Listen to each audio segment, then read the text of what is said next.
Selamat pagi Bapak Ibu Saudara, kembali dalam Today Message. Kali ini saya akan mengangkat tema mengenai free will atau kehendak bebas. Teks asli daripada kata kehendak bebas atau free will adalah liberum arbitrarium. Benarkah manusia itu memiliki free will atau kehendak bebas? Bagaimana menurut Alkitab? Seringkali banyak orang mengenai asumsi-asumsi mengenai free will atau kehendak bebas. Dikatakan Allah sudah memberikan kehendak bebas pada manusia. Apakah benar? Dikatakan bahwa asumsinya adalah manusia ini bukan robot. Allah sudah berikan akal pikiran, jadi punya kehendak bebas. Manusia juga bisa menentukan. Dia punya hak. Kalau dia beribadah kepada Tuhan, itu hak dia. Kalaupun juga tidak, itu juga hak dia. Jadi banyak asumsi-asumsi bahwa tentang free will kehendak bebas, seperti apa sih yang benar sebenarnya? Jadi kehendak bebas yang benar, liberum arbitrarium, kita kupas, kita lihat secara singkat bagaimana Alkitab mengatakan secara jelas. Yuk kita lihat, kita simak di Ulangan 30 ayat 19. Ini merupakan one way, arah atau jalan, mau kiri atau kanan, mau benar atau tidak, mau lurus atau belok. Dikatakan di ayat 30-19 di Ulangan, aku memanggil langit dan bumi menjadi saksi terhadap kamu pada hari ini.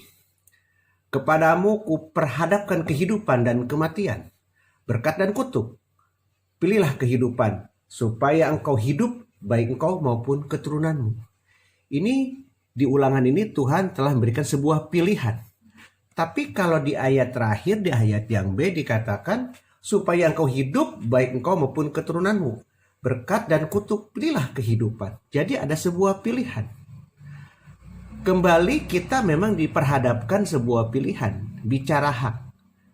Apa kehendak itu bebas atau tidak? Lebih dalam lagi, apakah kehendak bebas adalah murni ajaran Alkitabiah atau sekularisme? Kita lihat lebih dalam lagi mengenai kata kehendak atau kata bebas. Definisi kata bebas menurut KBBI, Kamus Besar Bahasa Indonesia, dikatakan bebas lepas sama sekali, tidak terhalang, terganggu, sehingga dapat bergerak, berbicara, berbuat dengan leluasa tiap anggota. Tidak terikat atau terbatas oleh aturan. Merdeka, tidak dijajah, diperintah atau tidak dapat dipengaruhi dan sebagainya. Itu definisi kata bebas menurut KBBI. Nah, bagaimana definisi kehendak menurut KBBI? Kehendak adalah kemauan, keinginan, dan harapan yang keras. Jadi ada dua kata ini digabungkan menjadi kehendak bebas. Maka artian atau makna yang akan ditimbulkan adalah kehendak yang lepas sama sekali tidak terhalang. Yang kedua, kehendak yang lepas dari kewajiban atau tuntutan. Kehendak yang tidak dikenakan hukuman atau sanksi. Kehendak yang tidak terikat oleh aturan atau hukum. Kehendak yang merdeka, tidak dipengaruhi oleh apapun. Itu definisi kehendak bebas. Dua kata yang digabungkan. Kehendak bebas. Nah, lebih dalam lagi, apakah manusia benar-benar memiliki kehendak bebas? Seperti artian yang ditimbulkan tadi, yang saya urai tadi. Apa kehendak bebas inilah yang Alkitab ajarkan? Kalau melihat dari Roma 7 ayat 18b, apa kata Rasul Paulus? Sebab kehendak, teks aslinya telo, memang ada. Para keimai, pada kata kehendak di dalam aku, kata Rasul Paulus. Kenapa Paulus tidak tambahkan bebas? Eleuteros, teks aslinya. Pada kata kehendak, apakah para teolog Kristen lebih memahami kata kehendak dari Rasul Paulus sehingga perlu ditambahkan bebas? Kalau kita menyimak dan ingat bagaimana kisah di dalam Alkitab Kejadian 1 ayat 26. dikatakan begini, baiklah kita menjadikan manusia dan rupa kita. Baiklah kita menjadikan manusia menurut gambar dan rupa kita. Ada di situ kata gambar. Gambar teks asli itu image atau selem. Itu berbicara pikiran, perasaan, dan kehendak. Jadi artinya Allah adalah pribadi atau personal yang punya pikiran, perasaan, dan kehendak. Jadi ada 3 unsur atau dimensi inilah yang ada pada manusia yang diberikan Allah, yaitu personalitas, pikiran, perasaan, dan kehendak. Allah adalah suatu pribadi yang memiliki kepribadian. Begitu juga manusia. Allah adalah pribadi yang mencipta dan manusia pribadi yang diciptakan. Jelas dari Kejadian 1 ayat 26 ini, kita ini adalah gambar, image, selem. Rupa kita demut. Jadi konteks kata gambar, image, atau selem, atau imago Dei, pikiran, perasaan, kehendak ada di dalam Allah. Itu dimiliki oleh manusia yang Allah berikan. Jadi yang pertama urutannya adalah pikiran, perasaan, kehendak. Kehendak itu yang ketiga. Syarat sebagai suatu pribadi adalah pikiran yang tadi. Inteligensial atau akal. Syarat sebagai suatu pribadi adalah emosi. Ada perasaan. Ada kemauan dan kehendak. Kehendak atau kemauan adalah bagian akhir yang sangat dipengaruhi oleh pikiran dan perasaan. Kehendak adalah hasil akhir dari pertimbangan atau keputusan pikiran atau perasaan. Kemauan atau akan menimbulkan aksi dan reaksi bila menggunakan kemampuan atau daya. Jadi kehendak berada di bawah komando atau kontrol dari pikiran atau perasaan. Kehendak tidak bisa berdiri sendiri, saudara. Kehendak tidak sama dengan pikiran. Kehendak tidak sama dengan perasaan. Jelas urutan tentang bagaimana tentang kehendak bebas itu. Tentang urutan pikiran, perasaan, dan kehendak. Jadi segala sesuatu yang dipengaruhi, diakibatkan, atau bergantung pada yang lain, maka sesuatu itu tidak bebas. Mulai jelas, mulai terbuka ya saudara. Dengan demikian maka adalah tidak tepat dan karenanya menjadi tidak benar bila mengatakan bahwa manusia punya free will, punya kehendak bebas. Beberapa pertanyaan yang perlu dipikirkan dan dijawab. Benarkah Tuhan memberikan manusia kehendak bebas yang ia sendiri tidak intervensi? Benarkah Tuhan memberikan kehendak bebas pada manusia dan ia sendiri hanya mempunyai kehendak yang sudah saya urai tadi dari awal? Sebagai verifikasinya, Alkitab adalah narasumber kebenaran, baik perjanjian baru dan juga perjanjian lama. Yuk kita lihat bagaimana Alkitab berperan dan mengatakannya. Di Efesus 1 ayat 5, 9 dan 11 dikatakan begini. Dalam kasih ia telah menentukan kita dari semula oleh Yesus Kristus untuk menjadi anak-anaknya sesuai dengan kerelaan kehendaknya. Jelas saudara, ada kata kehendaknya, kerelaan dan kehendaknya. Di ayat 9 dikatakan sebab ia telah menyatakan rahasia kehendaknya kepada kita sesuai dengan rencana kerelaannya, yaitu rencana kerelaan yang dari semula telah ditetapkannya di dalam Kristus. Jelas sekali.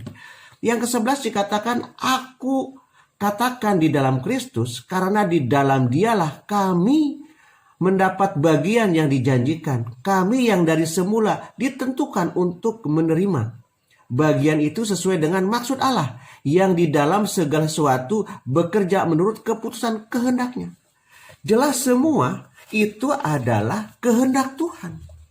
Jadi Tuhan yang menentukan segala sesuatunya. Kalau kita lihat di Filipi 2 ayat 13 mengatakan karena Allah lah yang mengerjakan di dalam kamu baik kemauan maupun pekerjaan menurut kerelaannya. Makin jelas saudara. Alkitab menjelaskan semuanya kehendak Allah. Kalau kita lebih gamblang lagi di Ibrani 4 ayat, di Ibrani 2 Di Ibrani 2 ayat 4 saya katakan begini dalam Alkitab. Allah meneguhkan kesaksian mereka oleh tanda-tanda dan mujizat-mujizat dan oleh berbagai-bagai pernyataan kekuasaan dan karunia Roh Kudus yang dibagi-bagikannya menurut kehendaknya.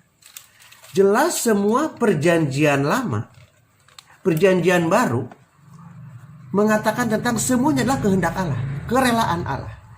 Jadi sesungguhnya manusia itu punya kehendak, tetapi tanpa didasari dorongan pikiran perasaan, maka tidak menjadi kehendak bebas. Sebagai bandingannya dengan perjanjian lama atau sebagai komparasi, kita lihat di perjanjian lama. Di Daniel 4 ayat 35 mengatakan, semua penduduk bumi dianggap remeh. Ia berbuat menurut kehendaknya terhadap bala tentara langit dan penduduk bumi, dan tidak ada seorang pun yang dapat menolak tangannya dengan berkata kepadanya, apa yang kuperbuat. Jelas sekali saudara, perjanjian lama itu memverifikasi sebagai komparasinya, sebagai bandingannya. Di Mazmur 135 ayat 6 juga jelas mengatakan, Tuhan melakukan apa yang dikehendakinya di langit dan di bumi, di laut dan segenap samudra raya. Di ayat 115 ayat yang ketiga dikatakan, Allah kita di sorga, ia melakukannya apa yang menjadi yang dikehendakinya. Semua jelas, verifikasi Alkitab, baik perjanjian lama dan juga perjanjian baru, jelas dikatakan. Di Ayub 13 juga dikatakan ayat 13 mengatakan, tetapi ia tidak pernah merubah siapa dapat menghadapinya dia. Apa yang dikehendakinya dilaksanakannya juga. Semua jelas. Verifikasinya jelas bahwa semuanya urutannya menurut kehendak Allah dan kerelaan Allah. Bagaimana menurut saudara? Apakah Tuhan benar-benar memberikan kehendak bebas pada kita? Seperti yang tertulis dalam Alkitab. Jadi kehendak bebas hanya ngikut saja saudara. Kehendak manusia tidak bisa terjadi tanpa dipengaruhi pikiran atau perasaan. Dan pikiran dan perasaan penyebab timbulnya kehendak atau kemauan. Kita melihat contoh kisah klasik tentang kejatuhan Hawa di Taman Eden.